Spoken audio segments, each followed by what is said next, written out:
Christmas dinner. It's more than just a meal. It's family gathered around a table, sharing stories and laughter. It's the warm glow of lights reflecting off plates piled high with delicious food. It's tradition. The aroma of roasted turkey, the creamy smoothness of mashed potatoes, the tangy sweetness of cranberry sauce. These are the flavors of Christmas.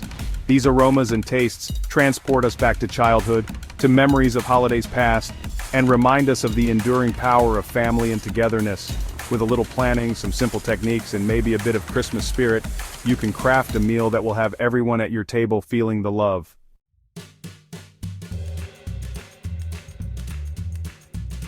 Now, I understand the thought of preparing a multi-course meal can seem daunting. We're talking turkey, ham, sides, dessert, the works. But fear not, intrepid chef, this isn't about Michelin star complexity. We're going to break it down step by step, dish by dish. We'll equip you with the knowledge, the tips, and the confidence to create a meal that's not just delicious, but also infused with the warmth and generosity of the season. So, tie on those aprons, grab your mixing spoons, and let's get cooking.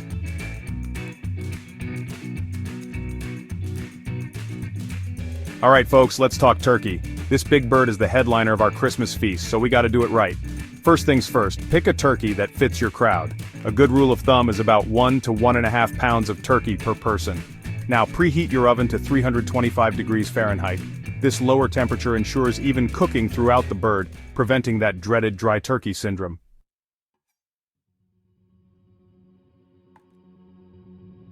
Here's a little trick for a seriously juicy turkey brining. Don't worry, it's not as complicated as it sounds. A simple brine is like a big flavor bath for your bird, keeping it moist and adding a subtle saltiness. In a large stock pot, combine about a gallon of cold water with a cup of kosher salt, half a cup of sugar, and any aromatics you like. Submerge your turkey completely in the brine and let it hang out in the fridge for at least 8 hours, or even overnight. Once your turkey has enjoyed its spa treatment, remove it from the brine and pat it dry once more.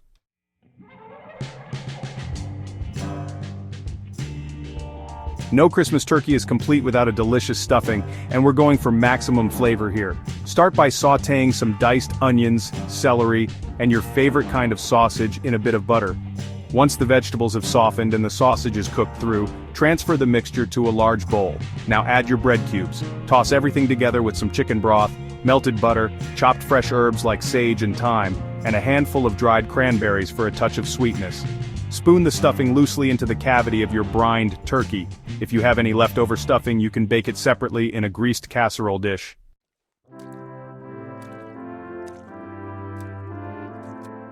Alright, we've got the turkey prepped and ready for its oven debut. Now let's talk ham, because what's a Christmas feast without a little porky goodness to round out the protein selection? We're going for a classic glazed ham, sweet, savory, and impossible to resist. First off, choose your ham. Preheat your oven to 325 degrees Fahrenheit. Place your ham in a roasting pan, fat side up. Score the fat in a diamond pattern, about 1/4 inch deep. In a saucepan, combine your favorite jam, apricot, peach, or even fig work beautifully, with a splash of bourbon or orange juice, some Dijon mustard for a little tang, and a pinch of ground cloves for warm spiciness. Bring this mixture to a simmer, stirring until it thickens slightly.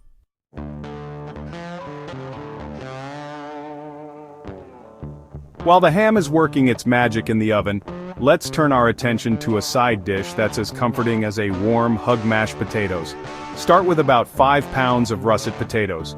Peel and quarter them, then toss them in a large pot with enough cold, salted water to cover. Bring the water to a boil, then reduce the heat and simmer until the potatoes are fork tender, about 15 to 20 minutes.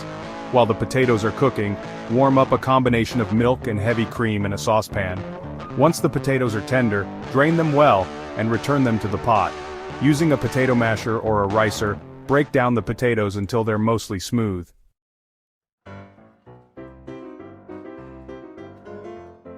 Keep whisking until the potatoes are light, fluffy, and have reached your desired consistency. Now, for the flavor, stir in a generous amount of unsalted butter, at least half a stick, along with salt and freshly ground black pepper to taste. For extra decadent mashed potatoes, swap out some of the butter for cream cheese. Remember, mashed potatoes are best served immediately. And there you have it, mashed potato perfection.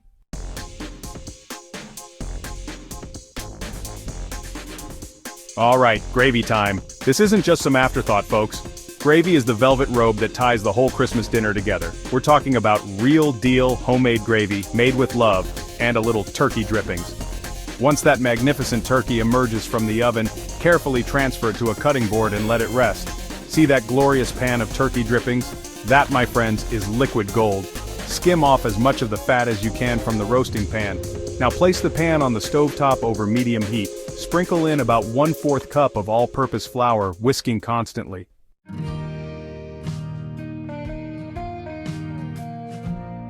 Now slowly whisk in your choice of liquid turkey stock chicken broth or even a combination of both. Add it gradually, whisking constantly to prevent any lumps from forming. Bring the gravy to a simmer, whisking often, and let it cook for about 5 to 10 minutes or until it reaches your desired consistency. Season your gravy generously with salt and freshly ground black pepper. Taste and adjust the seasonings as needed. For an extra layer of flavor, try adding a splash of white wine sherry or even a tablespoon of Dijon mustard to your gravy.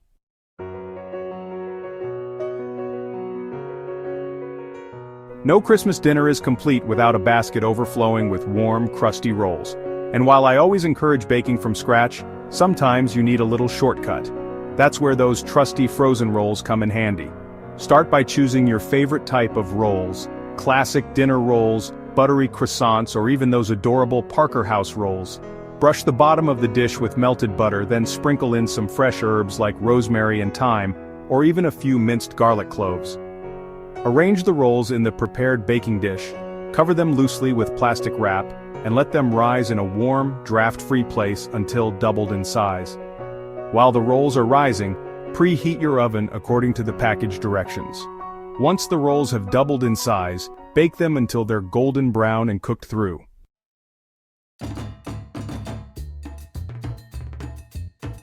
Alright, let's talk cranberry sauce. It's the vibrant, tangy counterpoint to all that rich, savory goodness on our Christmas table.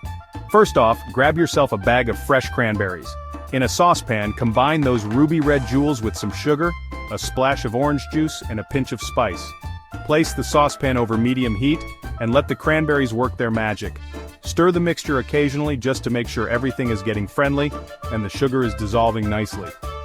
As the cranberries break down and the sauce starts to thicken, give it a taste.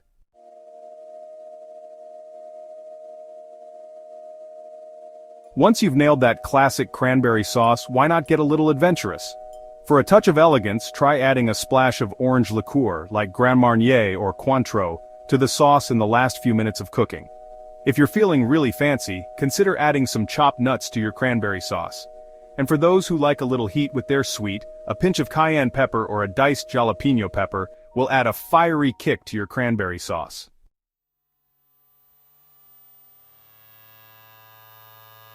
Now, let's talk vegetables. We've got our star players, the turkey, the ham, and our supporting cast of sides.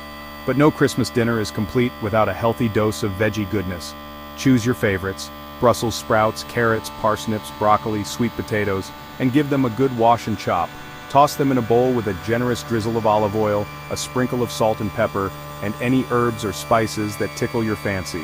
Spread the vegetables in a single layer on a baking sheet. Pop them in a preheated oven at 400 degrees Fahrenheit and let them roast until tender and slightly charred around the edges.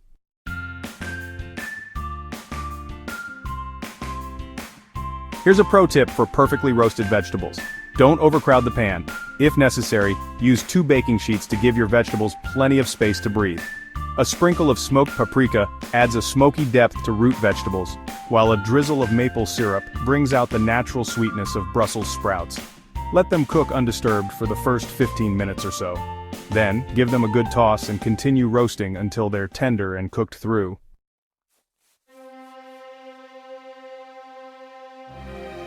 Section 1. Pumpkin Pie, Perfection, a slice of Americana. And now for the grand finale, the piece de resistance of our Christmas feast, pumpkin pie. It's the quintessential American dessert, a symbol of autumnal abundance and heartwarming flavors. And while you could reach for that store-bought pie crust and a can of pumpkin puree, we're going for homemade goodness all the way. First things first, let's talk pumpkin. We're not using that watery stuff from the can here, folks. We're going for pure, unadulterated pumpkin flavor, and that starts with a real pumpkin. Don't worry, it's easier than you think. Choose a pie pumpkin. They're smaller than the carving pumpkins and have denser, sweeter flesh. Give it a good wash, then slice it in half and scoop out the seeds and stringy bits. Place the pumpkin halves, cut side down on a baking sheet and pop them in a preheated oven at 350 degrees Fahrenheit. Roast the pumpkin for about an hour or until the flesh is tender when pierced with a fork. Once it's cool enough to handle, scoop out the flesh and discard the skin. Now, you've got yourself pure homemade pumpkin puree that's packed with flavor.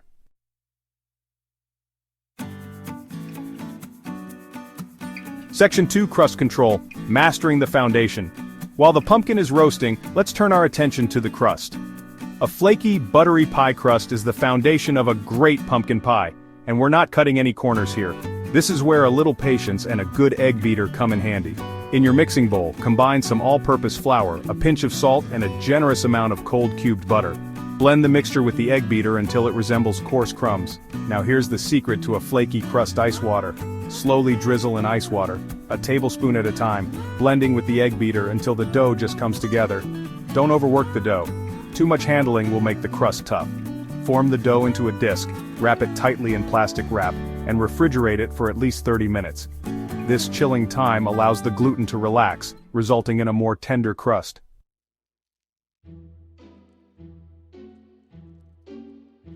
Section 3. Spice it up, the soul of the pie. Once your pumpkin puree is ready and your pie crust has had its chill time, it's time to assemble our masterpiece. Preheat your oven to 350 degrees Fahrenheit and grab your trusty pie plate. Roll out the chilled pie crust on a lightly floured surface to about 1/8 inch thickness. Carefully transfer the dough to your pie plate, gently pressing it into the bottom and sides. Trim any excess dough and crimp the edges decoratively. Now for the star of the show, the filling.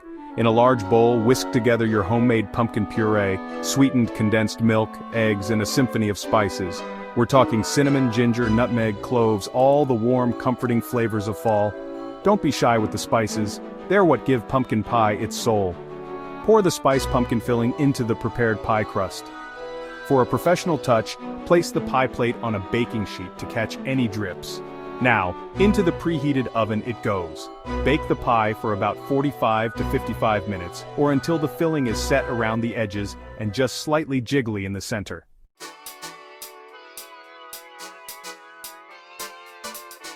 Section 4. The sweet smell of success, cooling and serving. Once the pie is baked, transfer it to a wire rack to cool completely. This is important, folks. If you cut into a hot pie, the filling will be runny. Patience, my friends, patience. As the pie cools, the filling will continue to set. While the pie is cooling, you can whip up some homemade whipped cream or grab a tub of your favorite vanilla ice cream. Because let's be honest, pumpkin pie is even better with a dollop of something cold and creamy on top. Once the pie is completely cool, slice it up and serve. And there you have it. A homemade pumpkin pie that's sure to impress your guests and leave them feeling warm and fuzzy inside.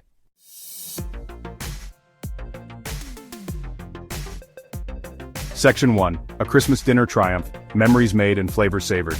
There you have it, folks. A traditional Christmas dinner made with your own two hands. From the succulent turkey and savory ham, to the creamy mashed potatoes and the sweet, spicy aroma of pumpkin pie, you've created a feast for the senses, a symphony of flavors that embodies the warmth and generosity of the holiday season. Remember, this isn't just about following a recipe, it's about creating memories. It's about the laughter echoing from the kitchen as you chop vegetables with loved ones, the shared anticipation as the aroma of roasting turkey fills the air, and the look of pure joy on everyone's faces as they take that first bite of a meal made with love.